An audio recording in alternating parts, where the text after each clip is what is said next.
Very much, Honorable Vice Chair. Thank you, Chairman. Dr. Alutalala. Thank you, sir.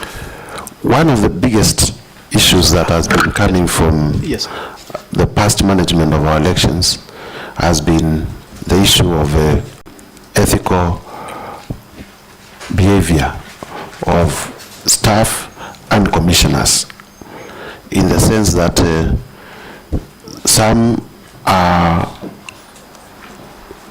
biased, and as well that in the overall procurement and administration there has been perceptions of corruption, such that electoral budgets are inflated because of corruption.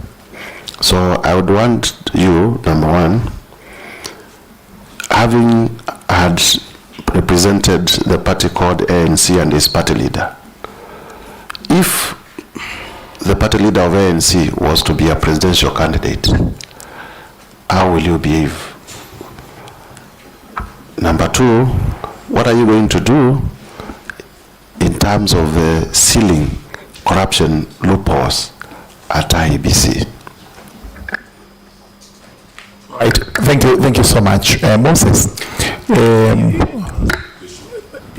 Honorable Tienda, ask only one question, please. Yes. I'd like the Secretariat to give you a copy of the Constitution. Give him a copy of the Constitution. No. What, just repeat it, sir. There is documented, there are in fact active cases of corruption at Iebc formally. Yes. So if this committee approves you and Parliament approves you and finally you are appointed to be a commissioner of Iebc, what practical steps will you take, measures to seal corruption loopholes at Iebc? Thank you. Yes, Senior. Please, the final one. Muhona, I'd like you to look at Article 166. If you just open it, 166. Actually, no, 163. Sorry, 166.3. It appears to me from your documents that you finished at the Kenya School of Law in 2013. And from your documents, you say you've been a member of the Law Society from 2014. You have not included your certificate of admission. I suppose then it means you admitted in 2014. That then means you're an advocate of 11 years standing. Under Article 166.3, you require at least 15 years experience, either as a distinguished academic, judicial officer, legal practitioner, or such experience in other relevant legal field. I'd like you to persuade us, or at least persuade me, on how you meet those qualifications of 15 years under Article 166.3b. Thank you. Look at the sections, all of us, the articles together, so that we don't also. I think let's start with with 88, so that he's able to answer and we don't. 88 states as follows.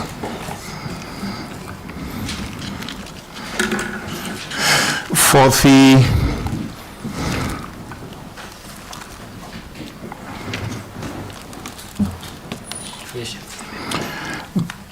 a person is not eligible for appointment as a member of the commission if the person has at any time in the preceding 5 years held office or stood for election as a member of parliament or a member of county assembly or a member of governing body or holds any state office. A member of the commission shall not hold office, public office. No, a member of the commission shall not hold any other public office. Where is the qualification? Chair, actually on that issue also, on the question you had raised, Chair, I think that the rider to that is on 88.2 A, Roman 2, because you say that you are legal advisor to ANC. I think as you are responding, also just indicate that you are not a member of the governing body. I want to call, where do I find qualification for members? Constitutional. Yes. The act, where is the act? Let's read the act. Composition, this for chairperson, right? No, members, please. It's here. Qualification for appointment as chairperson or member of the commission. The chairperson of the commission shall be a person who is qualified to hold the office of a judge of the Supreme Court under the Constitution. A person is qualified for appointment as a member of the commission if such a person holds a degree from a recognized, has proven knowledge in the following matters that are set out over there. At least 10 years. Where is that? Where is it? At least 10 years? Where is it then? Yes. Has proven knowledge and at least 10 years experience in any of the following fields. Among the many of them is number 6, which is law, 10 years. All right, I think that one we've tried to sort it out. Okay, very quickly, go through the other questions one by one, precise, concise, and brief. Thank you very much, Mr. Chairman. Sir, the first question which came from the Honorable Chair of this committee is, what experience do I have in election processes, which then would make me disposed to assuming the position of the member of this commission? Number one, I'm a proven educator. A Iebc requires not only those who have been there and worked there, but requires people who can learn on their feet, educate the Kenyans, and be able to get the numbers of our young people out there to vote. I'm a consummate educator, rose on my knees, but thank God I'm here. So I bring education. Number two, communication. If you read the Carter Center report of 2017, exit report of 2017 election, part of the tensions that were witnessed in the country were blamed on the fact that the IBC announced results before completion of the entire process without communicating to the public that it was okay to do so under the law, but most importantly, that once those main results come, they'll be made public. So I bring my ability and capacity to communicate. Honorable Chair, one great business guru said, if you do anything without marketing it, you are like a guy who is winking at a very beautiful lady, but in pitch darkness. She will never know you winked and you'll never find a headway. So IBC must develop marketing strategies to market the commission, and that I have. Thank you. Next question, please.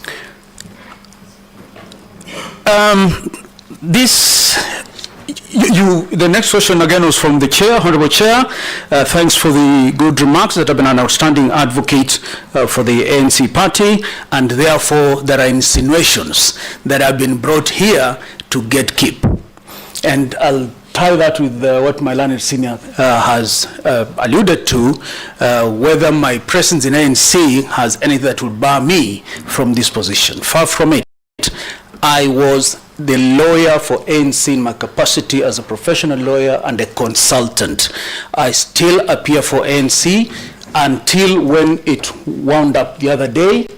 I was placed in charge of the winding up process because I am the consultant to the party.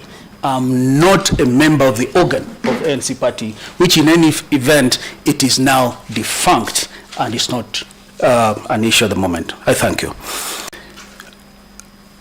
Honorable Chair, even animals in the jungle will tell you that one time they had an interaction with this other animal and this other animal.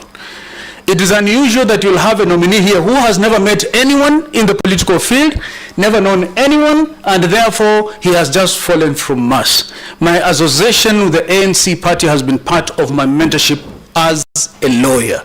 They gave me an opportunity to practice law as their consultant, and that is what I did. I do not think that it will be very fair for that to be used against me, because again, Chair, I've learned that even those who say you not do a good job, when they come this side, others will say the same thing.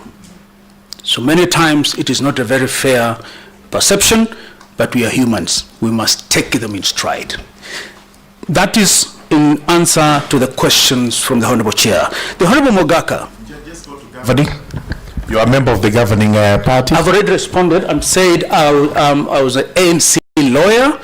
I practice as a lawyer. That's how I earn my living. And for ANC, I have been the lawyer for the party in my professional capacity. I have not been an occupant in any political organ or governing organ of the party. The Honorable Mogaka, the Honorable Member from Nyamira, thank you for the very kind words. You say that the dates I've indicated as the university are conflicting. That has been my story.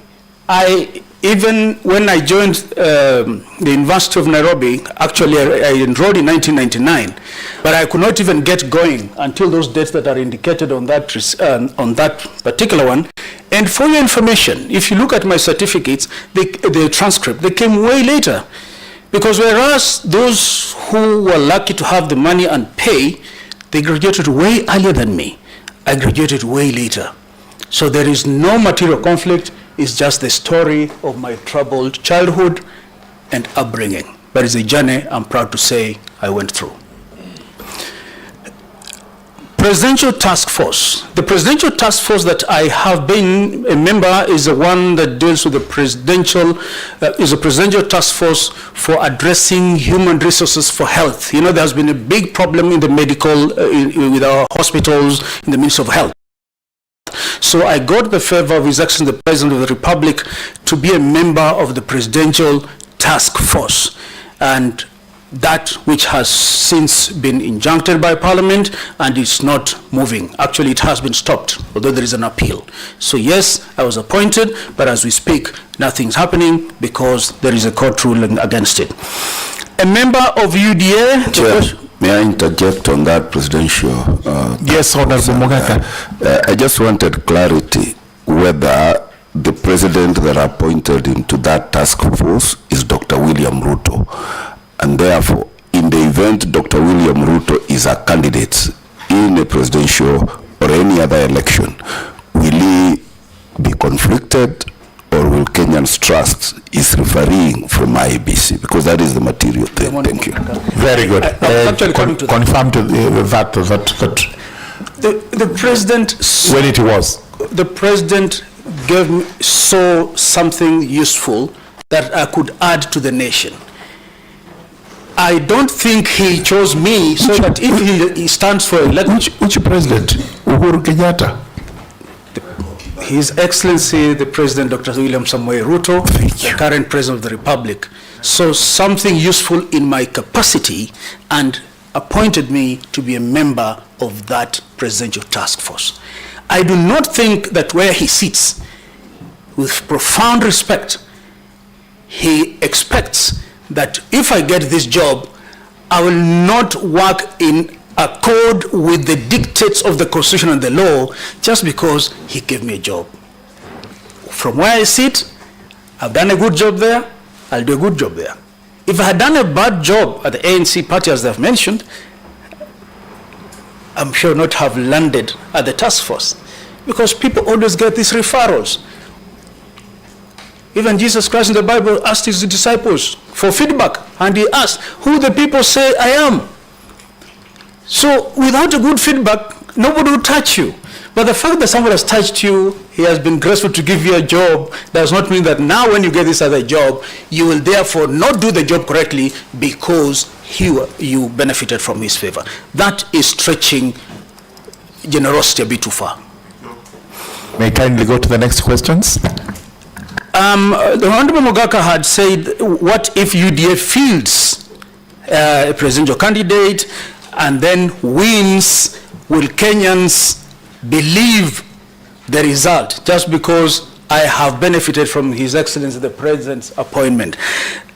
First of all, belonging to a party and exercising political rights is a constitutional right under Article 38. So whoever comes here then has exercised that right. You either belong to Jubilee Party, you belong to ODM, you belong to UDA, or any other party. But the important thing is that now, if God gives these honorable members the grace to recommend that I get the job, what is my standing as far as the political party is concerned, and how does that impact my performance as a commissioner? That is the question we're talking about. And from where I sit, I'll do the work because that is why I will have been given that work. Honorable Mogaka, you say why join the commission, not politics, not the ballot? I'm not sure where that came from. I didn't see it coming. Mwenyezi Mungu ni Mwenyezi Mungu wa majira, na maisha binadamu huenda kwa majira yake. Majira ya sasa ni kwamba naomba kazi, nikijaliwa nipewe, hii ndio nitashukuru. Kama Mwenyezi Mungu atanipa ruhusa wakati mwingine kwamba niingie sasa hilo ni lake Mola, si langu. Lakini asante kwa maono mazuri.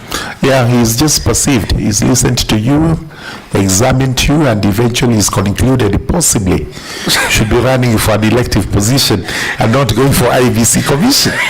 That's where he wanted you to confirm really where do you fit best. For now, I'm looking for this job, and I request your favor.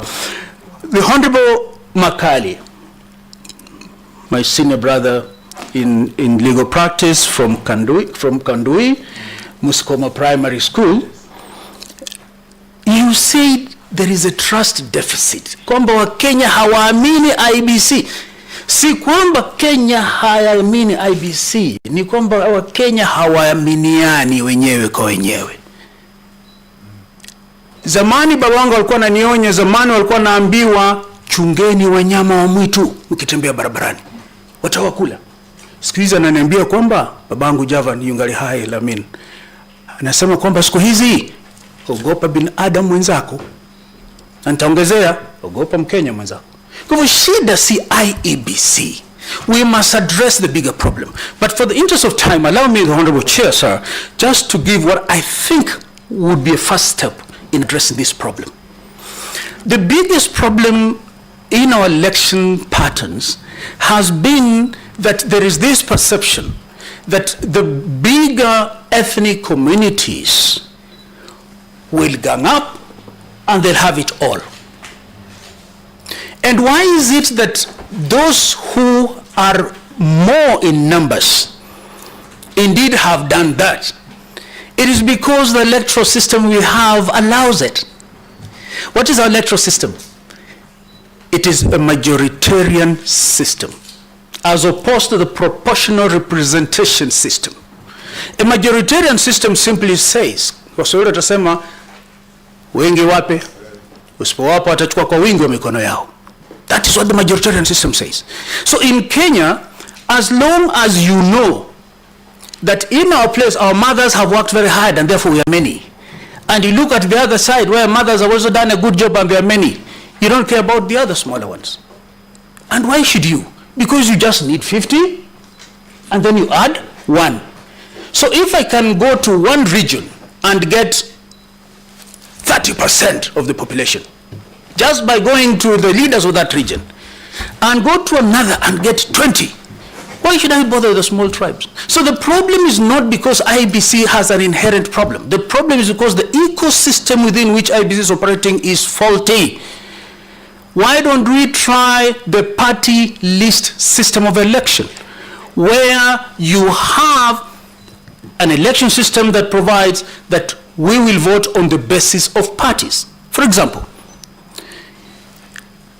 Party X will present the list of their leaders in order of priority and the party. Party X, Party Y, and so forth. So when we go to the elections, you are looking at the party, number one, when you elect that party, if in the election the party gets 40% of the votes, it takes 40% of government. If another party gets 20%, it takes 20% of government. Therefore, this mad rush for numbers in particular communities will dissipate. Number two, because there is a list of the leaders of party X, we will solve the problem of the gender parity that we're struggling with. We are unable to solve it.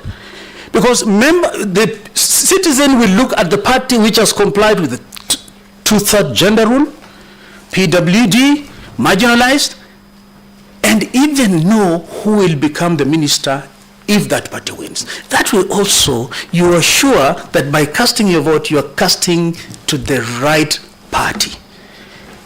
The majoritarian system... It's a good proposal. Yes. And for purposes, you are aware that will require a constitutional amendment. Yes.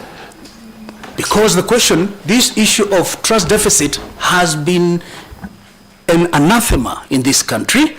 And I wasn't following what others have been asked, but I guess they also must have been asked trust deficit. So there are many angles to the trust deficit. What I'm proposing is just one way of looking at it, but there are many others. Okay, we also have not behaved well as Kenyans. It is possible that things have not been right at one time. But it is not a question you can answer in one straight answer in this kind of session, Honorable Makali. So in your view is the ecosystem which... Correct. Okay. It is the political ecosystem that we have to reconfigure. So Chair, sorry, then if you become a commissioner, there's nothing you can do about it. Honorable Dawood, every great thing has happened in life has begun by talking. By talking, by presenting these views, I'm encouraging a discussion around it. This will not be for Iebc. This is a national conversation that we would like one time somebody would run with it. It is not that I'll do nothing. Of course, as an Iebc commissioner, you can only recommend. That's why you have been put there. Look at the flash points. Give recommendations to parliamentarians because they are the ones who represent the people of Kenya. Iebc is a state organ. But the people who represent the citizens and the voters of this country are these ladies and gentlemen here who will then be tasked with this conversation. Thank you. Is that the last question? Yeah, this is, this was from the Honorable Makali. There's the Honorable Mutuse, again, my senior brother. Delimitation, please. Oh, delimitation. Yeah. Look, if, inshallah, we get this exercise through before we are time-barred, then something will be done. But I'm aware that there is active litigation out there. So we are not sure what time this may be settled. If we go beyond, because the Constitution says that if we are going to do the boundary delimitation, 12 months must be clear before the implementation. Anything beyond that, it will not work. So it all, my brother, Honorable Makali, it depends on how soon this process will end. If not, we go into a constitutional spin and crisis. Right. Thank you very much. Is there any other question? Yes, that is not Honorable answered? Makali, thank you. Now, Honorable Mutuse. Honorable Mutuse, the Iebc staff commissioners have been accused of bias. There is a procurement that has, it's said, it is many times inflated. My senior brother, this country sometimes is hard. It is not easy to say whether indeed those brothers and sisters of ours in the Iebc in the past have been biased. Because what does Article 50 say? The right to fair hearing. Until somebody is adjudged to have been biased, from where I sit as an advocate of the High Court of Kenya, it will not be right for me to say they have been. However, in Kenya we have perceptions and gossips many times rules in this country. So if you allow me to digress a bit and say that if that is the gossip and procurements have been inflated, it is all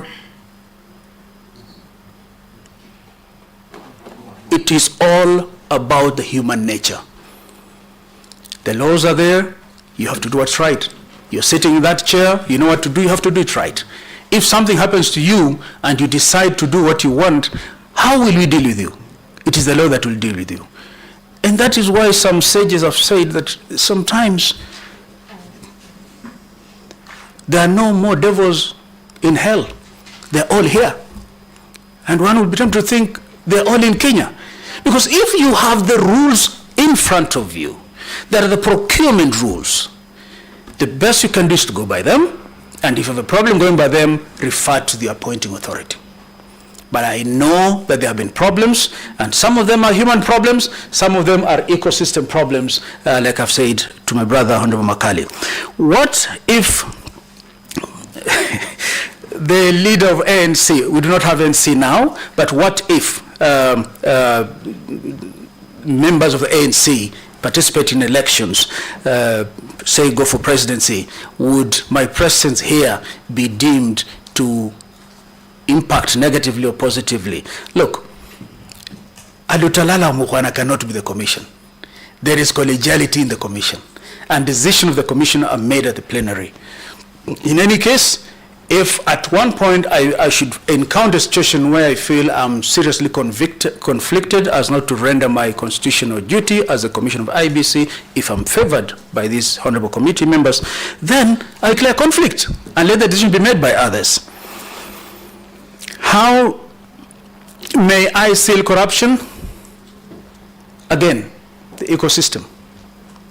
It is not a story that can be told now before these honorable and distinguished members of JLAC.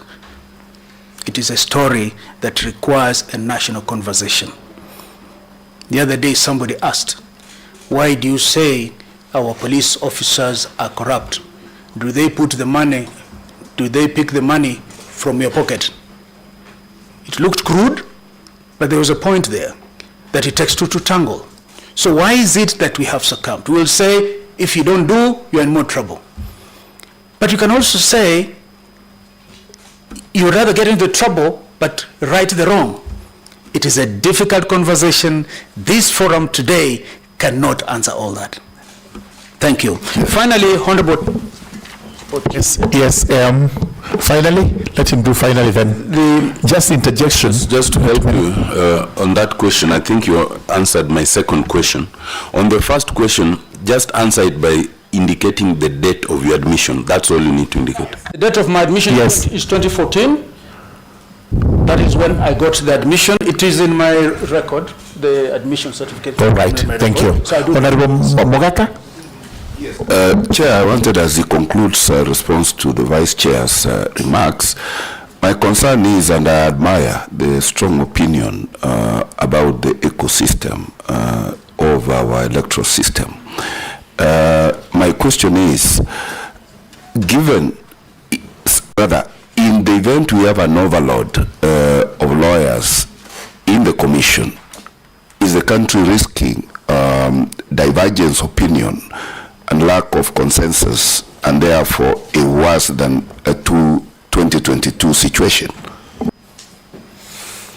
Honorable, thank you. All right, conclude with those remarks. Yes. On the finally and sincerely, what when I was I mean, we were warned, and we are worried about the warning. You are going to preside over that. What is your answer to what yes, it's just asked? So they seem to be two different ones. He's asking about too much concentration of lawyers in Iebc. Did I get it right? Yes, I say in the event we have an overload of lawyers in the commission with as a strong opinions and observations like yours on the ecosystem and everything else, will the country not land in a worse situation than 2022, where commissioners are singing a discordant band? Look, it is important to have a position in life, but it is equally important to appreciate positions of others. If you do that, there can be no issue of overload. I was just looking at some of your introductions and noticed there are almost 5 lawyers in this committee. And I wonder whether there has been an overload here compared to your numbers. Oh, there are actually all lawyers. Thank you. So Council, I do not think that really is a problem as long as there's... This is the Justice and Legal Affairs Committee. He's talking about IEBC.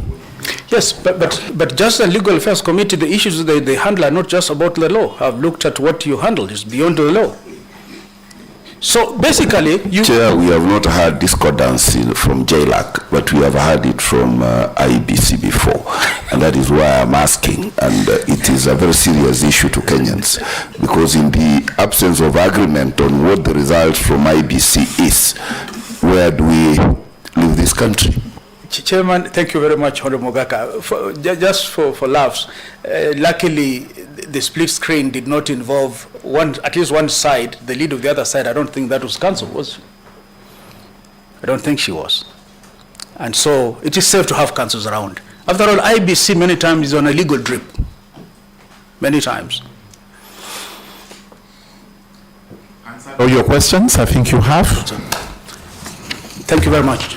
Right, the final questions from the committee. Yes. Now these are routine questions on chapter 6, so that we confirm that you're suitable.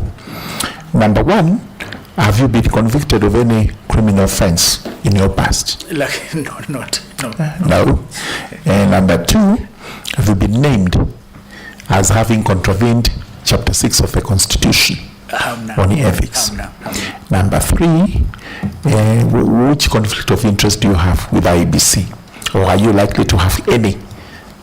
That which comes into your knowledge. None to my knowledge presently, lakini ya kesho ni ya Mwenyezi Mungu. If it does occur, there is the law.